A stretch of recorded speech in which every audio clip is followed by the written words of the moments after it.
ಇನ್ನು ರಷ್ಯಾ ಅಧ್ಯಕ್ಷ Vladimir Putin ಭಾರತಕ್ಕೆ ಬಂದಿಳಿದಿದ್ದಾರೆ ಅನ್ನುವಂತ ಸಂಗತಿ ತಿಳಿದು ಬರ್ತಾ ಇದೆ. ವಿಶೇಷ ಅಂತ ಅಂದ್ರೆ ಹೌದು, ಇದರ ನಿರೀಕ್ಷೆ ಇತ್ತು. ಖುದ್ದು ಪ್ರಧಾನಿನೇ ಹೋಗಿ ಅವರನ್ನ ವೆಲ್ಕಮ್ ಮಾಡಬಹುದು ಅಂತ.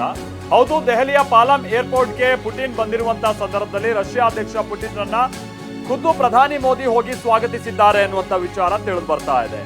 ಇದು ವಿಶ್ವಕ್ಕೆ ಒಂದು ಸಂದೇಶ ಕೊಡುವಂತ ನಿಟ್ಟಿನಲ್ಲಿ ಇಬ್ಬರು ನಾಯಕರುಗಳು ಇಡುವಂತ ಪ್ರತಿ ಹೆಜ್ಜೆಯೂ ಕೂಡ ಬಹಳ ಗಣನೆಗೆ ಬರುತ್ತೆ ಅಂತ ಇದನ್ನ ಬಹಳ ವಿಶ್ಲೇಷಿಸ್ತಾ ಇರುವಂತ ಸಂದರ್ಭ. ಅದರ ನಡುವೆ ಈಗ ಖುದ್ದು ಪ್ರಧಾನಿನೇ ಹೋಗಿ ಅವರನ್ನ ವೆಲ್ಕಮ್ ಮಾಡಿರುವಂತ ಇದೆಯಲ್ಲ, ಇದು ಕೂಡ ಹೇಗೆ ನಾನು ಈಗ ತಾನೇ ಹೇಳಿದಾಗೆ ಇವರ ಪ್ರತಿ ಹೆಜ್ಜೆ ಕೂಡ ವಿಶ್ವ ಗಮನಿಸುತ್ತೆ ಅನ್ನುವಂತ ರೀತಿಯಾದಂತ ಒಂದು ಅದರ ಭಾಗನೇ ಆಗಿದೆ ಇದು ಕೂಡ.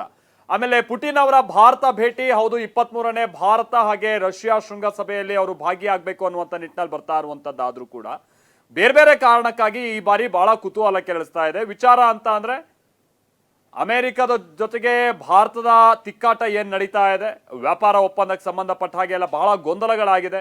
ಇದರ ನಡುವೆನೇ ಪುಟಿನ್ ಅವರ ಭೇಟಿ ಇದು ಬಹಳ ಕುತೂಹಲ ಮೂಡಿಸಿರೋದು. ಆಮೇಲೆ ರಷ್ಯಾ ಯುಕ್ರೇನ್ ಯುದ್ಧ ಆರಂಭ ಆದಂತಹ ನಂತರದ ಮೊದಲ ಭೇಟಿ ಇದು. ಆಮೇಲೆ ಇದು ಯುದ್ಧದ ಸಮಯ ಅಲ್ಲ ಅನ್ನುವಂಥದ್ದನ್ನ ಬಹಳ ನೇರವಾಗಿ ಪ್ರಧಾನಿ ಹೇಳಿದ್ರು ಕೂಡ ಮಾತುಕತೆ ಮುಖೇನವಾಗಿ ಇದನ್ನ ಬಗೆಹರಿಸ್ಕೊಳ್ಬೇಕು ಅನ್ನುವಂಥ ನಿಟ್ಟಿನಲ್ಲಿ ಒಂದು ಸಂದೇಶ ಕೂಡ ಕೊಟ್ಟಿದ್ರು. ಅದು ವರ್ಲ್ಡ್ ಲೀಡರ್ಸ್ ಕೊಡುವಂತ ಸಂದೇಶದಲ್ಲಿ ಆ ರೀತಿಯಾದಂತಹ ಸಂದೇಶ ಇತ್ತು. ಹಾಗಾಗಿ ರಷ್ಯಾದ ವಿಚಾರಕ್ಕೆ ಸಂಬಂಧಪಟ್ಟ ಹಾಗೆ ಭಾರತ ಇಲ್ಲೆಲ್ಲೂ ಕೂಡ ಬಹಳ ಎದುರಾಕೊಳ್ಳುವ ರೀತಿಯಾದಂತಹ ನಡೆಯನ್ನ ಹಿಂದೆಯಿಂದನೂ ಕೂಡ ನಾವು ಗಮನಿಸಿಲ್ಲ. ಬಟ್ ಈ ಬಾರಿಯೂ ಕೂಡ ರಷ್ಯಾ ಜೊತೆಗಿನ ಸಂಬಂಧವನ್ನ ನಾವು ಬಹಳ ಮತ್ತಷ್ಟು ಗಟ್ಟಿ ಹೊಂದುತ್ತಾ ಇದ್ದೀವಿ ಅನ್ನುವಂಥದ್ದನ್ನ ಒಂದು ನಿರೂಪಿಸಬೇಕಾದಂಥದ್ದು ಅನಿವಾರ್ಯತೆ ಇರುವಂತ ರೀತಿಯಾದಂಥ ಕೆಲ ಒಡನಾಟವನ್ನು ಕೂಡ ಕಳೆದ ತಿಂಗಳುಗಳಿಂದ ನಾವು ನೋಡ್ತಾ ಇದ್ವಿ. ಪ್ರಧಾನಿ ಅಲ್ಲಿಗೆ ಹೋದಂಥ ಸಂದರ್ಭದಲ್ಲಿ, ರಷ್ಯಾಗೆ ಹೋದಂಥ ಸಂದರ್ಭದಲ್ಲಿ ಖುದ್ದು ಪುಟಿನ್ ಅವರ ಕಾರ್ನಲ್ಲಿ ಅವರು ಓಡಾಡದಂಥದ್ದನ್ನು ಕೂಡ ನಾವು ನೋಡಿದ್ದೀವಿ. ಪುಟಿನ್ ಅವರೇ ಸ್ವತಃ ಇವತ್ತು ಇನ್ಫ್ಯಾಕ್ಟ್ ಅವರು ಖಾಸಗಿ ಚಾನಲ್ಗೆ ಕೊಟ್ಟಿರುವಂತಹ ಇಂಟರ್ವ್ಯೂನಲ್ಲೂ ಕೂಡ ಯಾಕೆ ಪ್ರಧಾನಿ ಅವರನ್ನ ನನ್ನ ಕಾರ್ನಲ್ಲಿ ಕೂರಿಸ್ಕೊಂಡೆ ಅನ್ನುವಂಥದ್ದನ್ನ ಕೂಡ ಅವ್ರು ಹೇಳ್ತಾ ಇದ್ರು. ಅಂದ್ರೆ ತಮ್ಮಿಬ್ಬರ ನಡುವಿನ ಫ್ರೆಂಡ್ಶಿಪ್ ಹೇಗಿದೆ ಅನ್ನುವಂಥದ್ದನ್ನ ಒಂದು ಬಿಂಬಿಸುವಂತ ಪ್ರಯತ್ನ ಇಬ್ಬರೂ ನಾಯಕರುಗಳ ಕಡೆಯಿಂದ ಆಗ್ತಾ ಇದೆ. ಅದರ ಮುಂದುವರೆದ ಭಾಗ ಇವತ್ತು ಪುಟಿನ್ ಭಾರತಕ್ಕೆ ಬಂದಿರುವಂತಹ ಸಂದರ್ಭದಲ್ಲೂ ಕೂಡ ನಾವು ಗಮನಿಸಬಹುದಾಗಿದೆ ಅಂತ ಕಾಣಿಸುತ್ತೆ. ನೀವು ನೋಡ್ತಾ ಇರುವಂತದ್ದು ದೆಹಲಿಯ ಪಾಲಂ ಏರ್ಪೋರ್ಟ್ಗೆ ಬಂದಿಳಿದಿರುವಂತಹ ಪುಟಿನ್, ಹಾಗೆ ಅಲ್ಲೇನಾಗ್ತಾ ಇದೆ ಅನ್ನುವಂಥ ನೇರ ಪ್ರಸಾದ ದೃಶ್ಯಾವಳಿಗಳನ್ನ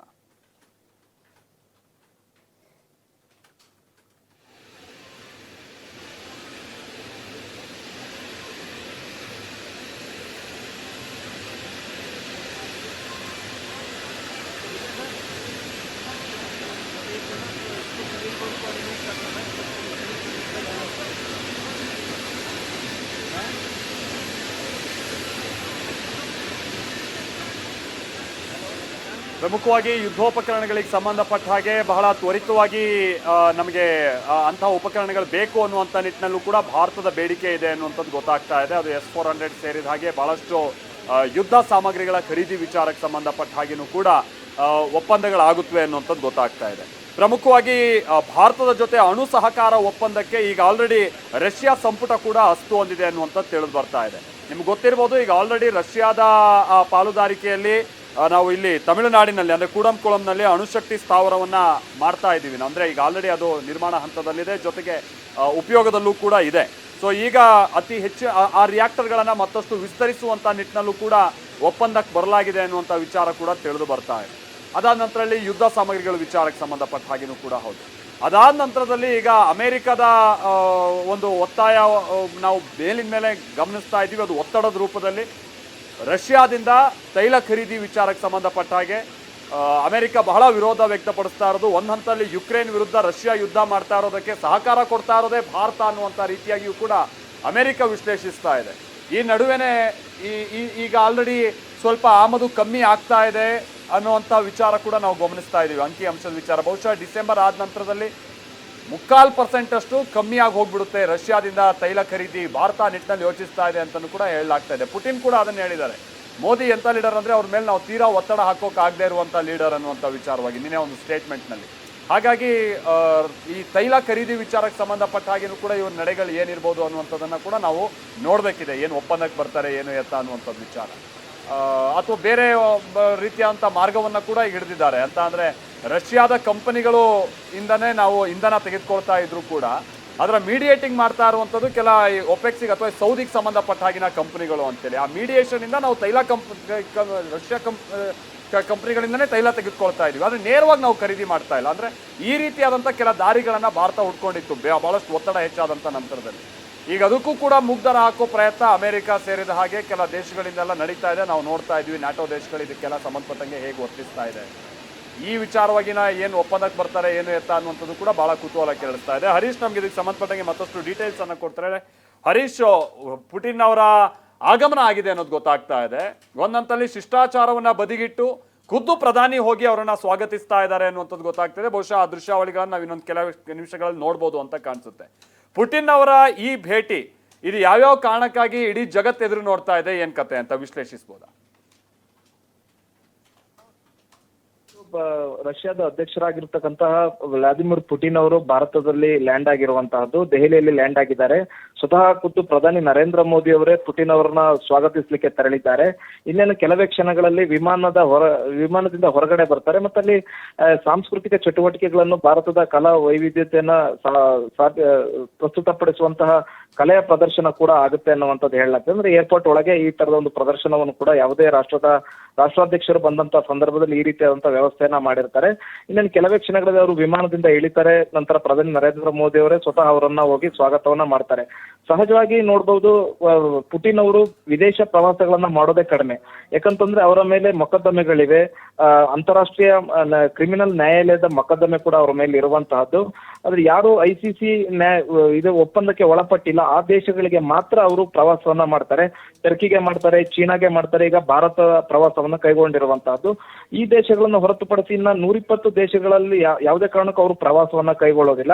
ಲಾಸ್ಟ್ ಟೈಮ್ ದಕ್ಷಿಣ ಆಫ್ರಿಕಾಗೂ ಕೂಡ ಅವ್ರು ಹೋಗ್ಬೇಕಾಗಿತ್ತು. ದಕ್ಷಿಣ ಆಫ್ರಿಕಾಕ್ಕೆ ಶೃಂಗಸಭೆಗೂ ಕೂಡ ಅವರು ಹೋಗ್ಲಿಲ್ಲ. ಕೇವಲ ವಿಡಿಯೋ ಕಾನ್ಫರೆನ್ಸ್ ಮೂಲಕ ಭಾಗಿಯಾಗಿದ್ರು. ಅಂದ್ರೆ ಅಲ್ಲಿ ನೇರವಾಗಿ ಪ್ರಯಾಣವನ್ನ ಮಾಡಿರ್ಲಿಲ್ಲ. ಯಾಕಂತಂದ್ರೆ ರಷ್ಯಾದಲ್ಲಿ ಆಗ್ತಿರ್ತಕ್ಕಂಥ ಯುದ್ಧಗಳು, ಅಲ್ಲಿನ ಮಕ್ಕಳ ಮೇಲೆ ಆಗಿರ್ತಕ್ಕಂಥ ದೌರ್ಜನ್ಯದ ಕುರಿತಾಗಿ ಪುಟಿನ್ ಅವರ ಮೇಲೆ ಅಂತಾರಾಷ್ಟ್ರೀಯ ಮೊಕದ್ದಮೆಯನ್ನ ಹೇರಿರುವಂತಹದ್ದು. ಹಾಗಾಗಿ ಆ ರಾಷ್ಟ್ರಗಳಿಗೆ ಸಂಬಂಧಿಸಿದಂತೆ ಅವ್ರೇನಾದ್ರು ಪ್ರವಾಸ ಮಾಡಿದ್ರೆ ಅಲ್ಲಿ ಯಾವುದೇ ಕ್ಷಣದಲ್ಲಿ ಅವ್ರನ್ನ ಬಂಧಿಸುವಂತಹ ಸಾಧ್ಯತೆ ಇರುತ್ತೆ. ಹಾಗಾಗಿ ಅವರು ಟರ್ಕಿ, ಚೀನಾ ಮತ್ತೆ ಭಾರತದ ಪ್ರವಾಸವನ್ನ ಮಾತ್ರ ಕೈಗೊಳ್ತಾರೆ. ಭಾರತದ ಪ್ರಧಾನಿ ನರೇಂದ್ರ ಮೋದಿ ಅವರ ಆಹ್ವಾನದ ಮೇಲೆಗೆ ಈಗ ಪುಟಿನ್ ಅವರು ಭಾರತಕ್ಕೆ ಬರ್ತಾ ಇದ್ದಾರೆ. ಇಲ್ಲಿ ದ್ವಿಪಕ್ಷೀಯ ಮಾತುಕತೆಗಳು ನಡೀತವೆ. ಬಹು ಮುಖ್ಯವಾಗಿ ಇಂಧನ ವಲಯಕ್ಕೆ ಸಂಬಂಧಪಟ್ಟಂತೆ, ಜೊತೆಗೆ ರಕ್ಷಣಾ ವಲಯಕ್ಕೆ ಸಂಬಂಧಪಟ್ಟಂತೆ, ಮತ್ತೆ ಅಭಿವೃದ್ಧಿಯಲ್ಲಿ ಎರಡೂ ರಾಷ್ಟ್ರಗಳು ಕೊಡುಕೊಳ್ಳುವಿಕೆಯ ವಿಚಾರವಾಗಿ ಕೂಡ ಬಹಳಷ್ಟು ಒಳ್ಳೆಯ ಒಪ್ಪಂದಗಳು ನಡೆಯುವಂತ ಸಾಧ್ಯತೆ ಇದೆ. ಇಲ್ಲಿ ಬಹುಮುಖ್ಯವಾಗಿ ರಕ್ಷಣಾ ವಲಯಕ್ಕೆ ಜಸ್ಟ್ ಹೋಲ್ಡ್ ಹರೀಶ್, ನಾನು ಮೊದಲೇ ಹೇಳಿದಾಗೆ ಇಡೀ ವಿಶ್ವ ಈ ಪುಟಿನ್ ಅವರ ಪ್ರವಾಸವನ್ನ ಎದುರು ನೋಡ್ತಾ ಇದೆ. ಜೊತೆಗೆ ಯಾಕಿದು ಬಹಳ ಮುಖ್ಯ ಅನ್ನುವಂತ ರೀತಿಯಾಗಿ ವಿಶ್ಲೇಷಿಸಲಾಗ್ತಾ ಇದೆ. ಇದಕ್ಕೆ ಸಂಬಂಧಪಟ್ಟ ಹಾಗೆ ನಮ್ಮ ಜೊತೆಗೆ ಪ್ರೇಮ್ಶೇಖರ್ ಅವರು ಜಾಯ್ನ್ ಆಗ್ತಾ ಇದ್ದಾರೆ, ಅಂತಾರಾಷ್ಟ್ರೀಯ ವಿಶ್ಲೇಷಕರು ಕೂಡ. ಪ್ರೇಮ್ಶೇಖರ್ ಅವರೇ, ಇನ್ನೇನು ಕೆಲವೇ ಕ್ಷಣಗಳಲ್ಲಿ ವಿಮಾನದಿಂದ ಇಳಿತಾ ಇರುವಂತಹ ಸಂದರ್ಭ, ನಮ್ಮ ಪ್ರಧಾನಿ ಕೂಡ ಖುದ್ದಾಗಿ ಅಲ್ಲಿ ಅವರನ್ನು ಸ್ವಾಗತ ಮಾಡೋಕೆ ಹೋಗಿದ್ದಾರೆ ಅನ್ನುವಂಥದ್ದು ನಾವು ಗಮನಿಸ್ತಾ ಇದೀವಿ. ಒಂದಂತಲ್ಲಿ ಶಿಷ್ಟಾಚಾರ ಪಕ್ಕಕ್ಕಿಟ್ಟು ನಮ್ಮ ಪ್ರಧಾನಿಯವರ ನಡವಳಿಕೆಯನ್ನ ಕೂಡ ನಾವು ನೋಡ್ತಾ ಇದ್ದೀವಿ. ಈ ಒಟ್ಟು ಸಂಗತಿ, ಈ ಒಟ್ಟು 2 ದಿನದ ಪ್ರವಾಸವನ್ನ ನೀವು ಯಾವ್ಯಾವ ಆಯಾಮದಲ್ಲಿ ನೋಡ್ತಾ ಇದ್ದೀರಾ ಸರ್, ನಮ್ಗೆ ವಿವರಿಸಬಹುದಾ? ಖಂಡಿತ ಹೇಳಿ ಸರ್. ನೋಡಿ, ಇದು ಕಳೆದ ಆಲ್ಮೋಸ್ಟ್ 2.5 ದಶಕಗಳಿಂದಲೂ ನಡೀತಾ ಇರುವಂತದ್ದೇ. ಇಂಡಿಯನ್ ಮತ್ತೆ ರಷ್ಯನ್ ಲೀಡರ್ಸ್ ಪರಸ್ಪರ ದೇಶಗಳಿಗೆ ಭೇಟಿ ಕೊಡೋದು, ಅದು ನಡೀತಾನೆ ಇದೆ. ಆದ್ರೆ ಈ ಸಲದ್ದು ಯಾಕೆ ಬಹಳ ಮುಖ್ಯ ಆಗ್ತದೆ ಅನ್ನೋದು, ಈ ಪ್ರಸಕ್ತ regional and international politics, Jio politics ಹೇಗೆ ನಡೀತಾ ಇದೆ ಅದರ ಮೇಲೆ ನಾವು ಆಕ್ಚುಲಿ ಈಗಿನ ಭೇಟಿಯ ಒಂದು ಮಹತ್ವವನ್ನು ತಿಳ್ಕೊಬಹುದು. ಪಾಯಿಂಟ್ ನಂಬರ್ 1, ಪುಟಿನ್ ಅವರ ಮೇಲೆ ಅವ್ರನ್ನ ಒಂದು ವಾರ್ ಕ್ರೈಮ್ಸ್ ಇದೆಲ್ಲ ಇದು ಮಾಡಿ ಅವ್ರನ್ನ ತುಂಬಾ ದೇಶಗಳ ಅವ್ರನ್ನ ಅರೆಸ್ಟ್ ಮಾಡಬೇಕು ಅನ್ನೋ ಒಂದು ಇದು ಬಂದಿದೆ. ಓಕೆ, ಈವನ್ ಸೌತ್ ಆಫ್ರಿಕಾದಲ್ಲೂ ಸಹ. ಈಗ ಏನಾಗಿದೆ, ಅಂತ ಟೈಮ್ ನಲ್ಲಿ ಭಾರತ ಇನ್ಫ್ಯಾಕ್ಟ್ ಅದನ್ನು ಒಪ್ಕೊಳ್ಳೋದಿಲ್ಲ. ಇಂಟರ್ನ್ಯಾಷನಲ್ ಕ್ರಿಮಿನಲ್ ಕೋರ್ಟ್ ಇದನ್ನ ಭಾರತ ಒಪ್ಕೊಳ್ಳೋದಿಲ್ಲ. ಹೀಗೆ ನಮ್ಮಲ್ಲಿಗೆ ಪುಟಿನ್ ಬಂದ್ರೆ ಅವ್ರಿಗೆ ಯಾವುದೇ ರೀತಿಯ ಅಪಾಯ ಇರೋದಿಲ್ಲ. ಇದನ್ನ ಜಗತ್ತಿಗೆ ಇಂಡಿಯಾ ತೋರಿಸ್ತಾ ಇದೆ. ಒಂದು ಪಾಯಿಂಟ್ ನಂಬರ್ 1. ಮತ್ತೆ ಡೊನಾಲ್ಡ್ ಟ್ರಂಪ್ 1 ವರ್ಷಗಳ ಹಿಂದೆ ನಮಗೆ ಅದೆಷ್ಟೋ ಭರವಸೆಗಳನ್ನ ಕೊಟ್ಟಂತ, ಅಂದ್ರೆ ಪಾಕಿಸ್ತಾನ ಕಂಪ್ಲೀಟ್ ಇಗ್ನೋರ್ ಮಾಡಿ ಇಂಡಿಯಾವನ್ನ ನಾ ತುಂಬಾ ಪ್ರಮೋಟ್ ಮಾಡ್ತೀನಿ ಎಲ್ಲ ವಿಷಯದಲ್ಲೂ ಅಂತ ಹೇಳದಂತ ವ್ಯಕ್ತಿ ಈಗ ಕಂಪ್ಲೀಟ್ ಆಕ್ಚುಲಿ ಉಲ್ಟಾ ಹೊಡೆದು ಎಷ್ಟು ಏನಾಗಿದ್ದಾರೆ, ಇಂಡಿಯಾ ಜೊತೆ ಸಂಬಂಧವನ್ನ ಕಂಪ್ಲೀಟ್ ಹಾಳು ಮಾಡ್ಕೊಂಡಿದ್ದಾರೆ, ಪಾಕಿಸ್ತಾನ ಜೊತೆ ತುಂಬಾ ಸಂಬಂಧ ಉತ್ತಮ ಮಾಡ್ಕೊಂಡಿದ್ದಾರೆ. ಅಂತ ಸಂದರ್ಭದಲ್ಲಿ ನಾವು ಅಮೆರಿಕಾಗೆ ತೋರಿಸಬೇಕಾಗಿದೆ ನಮಗೆ ಮತ್ತೊಂದು ಆಪ್ಷನ್ ಇದೆ.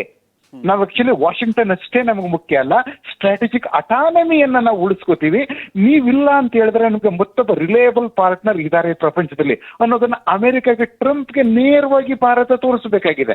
ಆ ಒಂದು ಕಾರಣಕ್ಕಾಗಿ ಪುತಿನ್ ಅವರಿಗೆ ಭವ್ಯ ಸ್ವಾಗತ ನೀಡೋದು, ಮೋದಿಯವರೇ ಏರ್ಪೋರ್ಟ್ಗೆ ಹೋಗೋದು, ಇದೆಲ್ಲ ಆ ಒಂದು ಕಾರಣದಿಂದ ಬಹಳ ಮುಖ್ಯ ಅಂತ ಅನ್ಸ್ಕೊಳ್ತದೆ.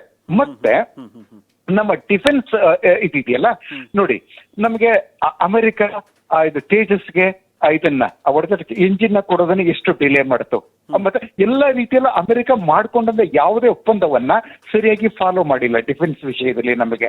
ಆದ್ರೆ ರಷ್ಯಾ S-400 ಅನ್ನ ಕೊಟ್ಟಿದೆ, ಮತ್ತೆ ನಾವು ಕೇಳಿದ್ದ ಇದರಲ್ಲಿ ಒಂದನ್ನು ಯಾಕೆ ಕೊಟ್ಟಿಲ್ಲ ಅಂತ ಹೇಳಿದ್ರೆ ರಷ್ಯನ್ ಯುಕ್ರೇನ್ ಯುದ್ಧದಿಂದ. ಮತ್ತೆ ಇಂಡಿಯಾ ಜೊತೆ ಸೇರ್ಕೊಂಡು ರಷ್ಯನ್ಸ್ ಅದು S-500 ಅದನ್ನ ಡೆವಲಪ್ ಮಾಡ್ತೀವಿ ಅಂತ ಹೇಳ್ತಾ ಇದ್ದಾರೆ. ಅಂದ್ರೆ ಈಗ S-400 ಅದರ ಸಾಮರ್ಥ್ಯವನ್ನ ನಾವು ಆಪರೇಷನ್ ಸಿಂಧೂರ್ನಲ್ಲೇ ನೋಡಿದ್ವಿ.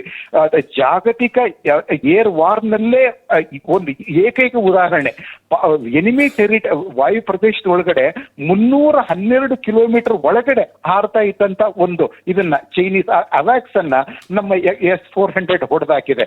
ಇದು ಆಕ್ಚುಲಿ ಎಲ್ಲೂ ಇನ್ನು ಯುರೋಪ್ನಲ್ಲೂ ಆಗಿಲ್ಲ, ಬೇರೆ ಯುಕ್ರೇನ್ ನಲ್ಲೂ ಆಗಿಲ್ಲ. ಇದು ಇದ್ರಲ್ಲಿ ನಾವು S-500 ಅನ್ನ ಡೆವಲಪ್ ಮಾಡಿದ್ರೆ ಮತ್ತು 100 ಕಿಲೋಮೀಟರ್ ಮತ್ತು ಇನ್ನು ದೂರಕ್ಕೆ ಹೋಗುವಂಥದ್ದು. ಅದು ನಮಗೆ ಈ ಸಂದರ್ಭದಲ್ಲಿ ಮುಖ್ಯವಾಗಿ ಪಾಕಿಸ್ತಾನ ಜೊತೆ ಆಪರೇಷನ್ ಸಿಂಧೂರ್ ಇನ್ನೂ ನಿಂತಿಲ್ಲ, ಮತ್ತೆ ಚೈನಾ ಜೊತೆನಲ್ಲಿ ಈಗ ಇಲಾನ್ ಮಸ್ಕ್ ಹೇಳ್ತಾ ಇದ್ದಾರೆ ಇನ್ನು ಮುಂದಿನ 5 ವರ್ಷಗಳಲ್ಲಿ ಭಾರಿ ಯುದ್ಧ ಆಗ್ತದೆ ಪ್ರಪಂಚದಲ್ಲಿ, ಬಹುಶಃ ಅದರಲ್ಲಿ ಇಂಡಿಯಾ ಮತ್ತೆ ಚೈನಾ ವಿರುದ್ಧವೂ ಒಂದು ಪ್ರಮಾಣದಲ್ಲಿ ಆಗ್ಬೋದು ಲದಾಖ್ನಲ್ಲಿ ಅಂತ ಹೇಳ್ತಾ ಇರುವಾಗ, ಚೈನಾ ಹತ್ರ S-400 ಇದೆ, ನಾವು ಅದಕ್ಕೂ ಅಡ್ವಾನ್ಸ್ ಆಗಿರುವಂತ S-500 ಅನ್ನ ನಾವು ಪಡ್ಕೊಳ್ಳುವಂತ ಒಂದು ಅಗತ್ಯ ನಮಗೆ ಇದ್ದೇ ಇದೆ. ಅದು ಮುಖ್ಯ ಆಗ್ತದೆ. ಮತ್ತೆ ಬ್ರಾಹ್ಮೋಸ್ ಮಿಸೈಲ್ ಗಳಿಗೆ ಇಂಡಿಯಾ ರಷ್ಯಾ ಡೆವಲಪ್ ಮಾಡಿರೋದು ತುಂಬಾ ಕಡೆ ಡಿಮ್ಯಾಂಡ್ ಬರ್ತಾ ಇದೆ. ಅದರ ಒಂದು ಜಾಯಿಂಟ್ ಪ್ರೊಡಕ್ಷನ್ ಜಾಸ್ತಿ ಆಗಬೇಕಿದೆ. ಈಗ ಇನ್ಫ್ಯಾಕ್ಟ್ ಆಕ್ಚುಲಿ ಜಿಯೋ ಪೊಲಿಟಿಕ್ಸ್ ಮತ್ತೆ ಇದು ಡಿಫೆನ್ಸ್ ಆ ವಿಷಯದಲ್ಲಿ ಈ ಒಂದು ಅವರ ಭೇಟಿ ಇದೆಯಲ್ಲ, ಇದು ಇಂಡಿಯಾ ರಷ್ಯಾ ಟೈಸ್ ಅನ್ನ ಅಂತ ಸಂಬಂಧಗಳನ್ನ ಇನ್ನೊಂದು ಎತ್ತರದ ಮಜಲಿಗೆ ಕೊಂಡೊಯ್ತದೆ. ಸೊ ಮತ್ತೆ ರಿಪೀಟ್ ಮಾಡೋದ್ರೆ ಅದೇ ನಾವು ಡೊನಾಲ್ಡ್ ಟ್ರಂಪ್ಗೆ ಒಂದು ಮೆಸೇಜ್ ಕೊಡ್ತಾ ಇದ್ದೀವಿ, ನೀನಲ್ಲ ಅಂತ. Thank you Prem Shekhar sir, thank you TV9 ಜೊತೆ ಮಾತನಾಡಿದ್ದಕ್ಕಾಗಿ.